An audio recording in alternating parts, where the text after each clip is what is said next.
So I first learned about Mattie and his poetry and work through one of his appearances on the Oprah Winfrey Show.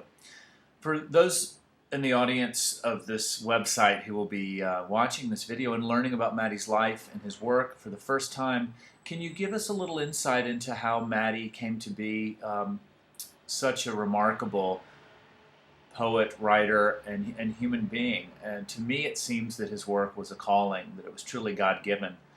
Can you tell us a little bit about Mattie's life?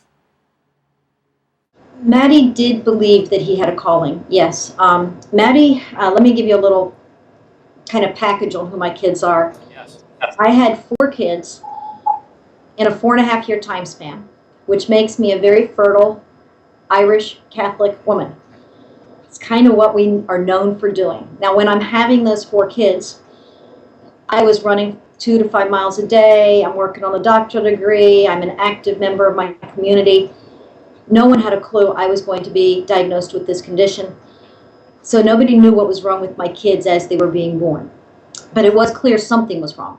So I have these 4 kids in 4 years. None of them are diagnosed correctly. They all think they're going to outgrow it. It's just sickly infant syndrome.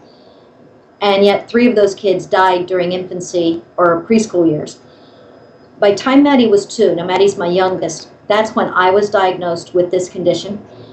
It's a rare form of neuromuscular disease. And I have the adult onset, which means I'm going to die early. I now use a ventilator. I'm in a wheelchair. For me, it's pretty upsetting. It's not anything an adult wants. But for my kids, it was absolutely devastating. You cannot survive childhood. You typically, the fact that my children lived to be almost a year old, the fact that Mattie lived to be almost 14 was considered an absolute miracle. And I think what happened is Mattie came into this world, and just by genetics and or spirituality and or nature and nurture, that combination of things, I have a child who came into the world loving words. I had a child who came into the world whose mortality was like intertwined with his spirituality. And, most people, the older we get, it's kind of like they run parallel. And perhaps just before we die, we start feeling that spirituality again. Mattie just seemed to be born like this and get closer and closer. You could not separate what he felt in his spirit from what he felt in his body. So you have a child that's kind of a unique thing.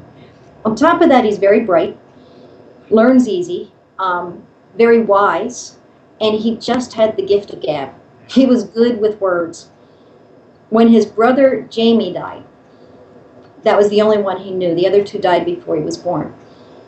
He was sad, he was scared, he was on the same equipment. What if I die too? Around the same time, I started having to use a wheelchair. What if my mommy dies? What if my mommy can't protect me? Shortly after that, we became divorced, which was a pretty traumatic situation. You got this little kid going through all kinds of life storms. He was beat up by kids at school. He went through bullying. We lived in basements. We went to churches, got handouts of food. What Mattie opted to do with that is, rather than become hardened, Mattie said, no matter what's happening in my life, I still have a choice with how I touch the world. And I think because he was a child who happened to be a very articulate, bright child, and he knew what it was like to struggle for hope.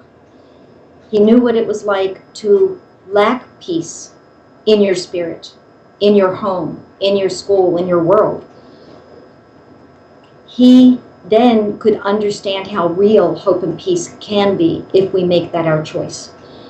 And that just became a passion. And it evolved into peace as he got older. Instead of struggling with his own inner storms, it evolved into storms that were in the world, violence, the people's needs not being met. And that's really how all of his writings came to be.